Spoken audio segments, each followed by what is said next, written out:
কুষ্টিয়ার এমপি মুফতি আমির হামজা, তাকে সবাই চেনে।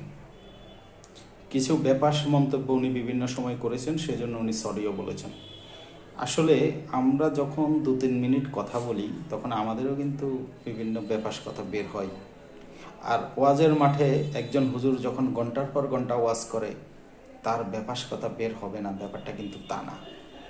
ওগুলো খুব বড় আকারে ভুল না হলে ক্ষমা সুন্দর দৃষ্টিতে দেখাই শ্রেয়। কেবলমাত্র হিংসার বশবর্তী হয়ে হিংসায় টৈটুম্বুর যে হেফাজতের আমির মহিউল্লাহ বাবুনগরী তাকে কি করলো?